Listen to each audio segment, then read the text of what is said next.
Are you considering retiring soon? When should you start receiving Social Security retirement benefits? Well, in today's Akamai Learning segment, we're talking all things Social Security. Doug Hartman, certified public accountant in Eva Beach and adjunct professor of accounting at Argosy University, joins us this morning to answer all of the biggest questions. Good morning. Good morning, Kelly. Okay, so happy to have you. Again, the topics that we're covering, so many people, I'm sure it's at the top of their mind, especially if they're getting towards that age where they're planning to retire. So let's start off right at the bat. I know, of course, most people have the option of starting the Social Security retirement benefits anytime. I believe it's from age 62 until 70. But when is the best time to actually start receiving the benefits? And the answer is, it depends. Okay. So what we're looking at is two major factors here. The first factor being, what is your health? You know, if you're in poor health, then you want to start that Social Security as soon as possible. You've really got no choice.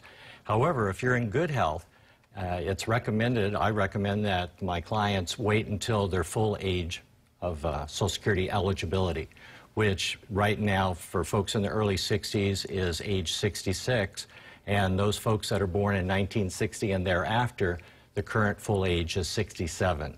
So if you are in good health, go ahead and wait.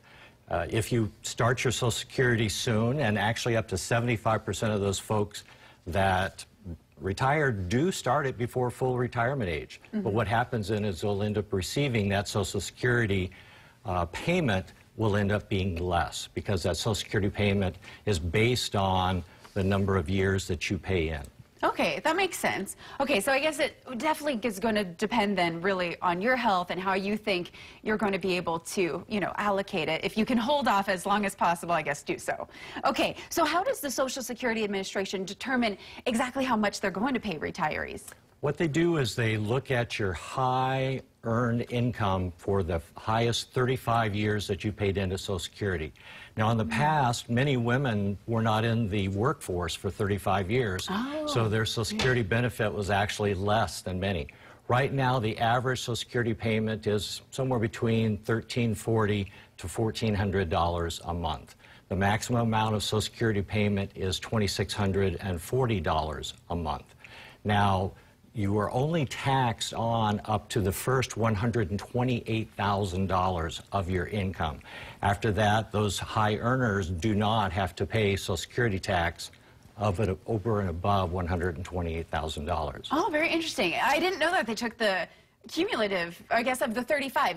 Is it consecutive 35 years or just the highest of each 35? High 35 years based on, you know, your lifetime earnings. They track it. That shows up on your Social Security statement that you receive. Oh, very interesting. I guess that makes sense, though. You know, so many women workers, you know, would maybe not work their entire lives, would be raising their families. So that's very interesting. Okay, so moving on to the next question, because again, these are the most frequently asked questions. Let's say I have an uncle who's 62 years old and is working full-time and is in good health. Would he be better off financially starting the Social Security now or waiting till he's age 66? Or would you try to push it even further beyond that? Many folks are quite concerned that Social Security is going to run out. You know, current projections say that the surplus that's been put into the Social Security fund, which is actually starting to deplete this year, is going to end at about the year 2034, as I recall. However, quite frankly, Congress needs to take some action to fix that. They need to, it's politically challenging, they need to, you know, increase the number of years. Because remember, Social Security began in the, I want to say, 1935 time frame during the Great Depression. And at that time, it was based on the average life expectancy. They started at 65. Most people, you know, quite frankly, the average lifespan at that time was 65. You know, in the year 1850, people only lived to be an average of 40 years old. That's true. 1900, it went up to about 50 years old.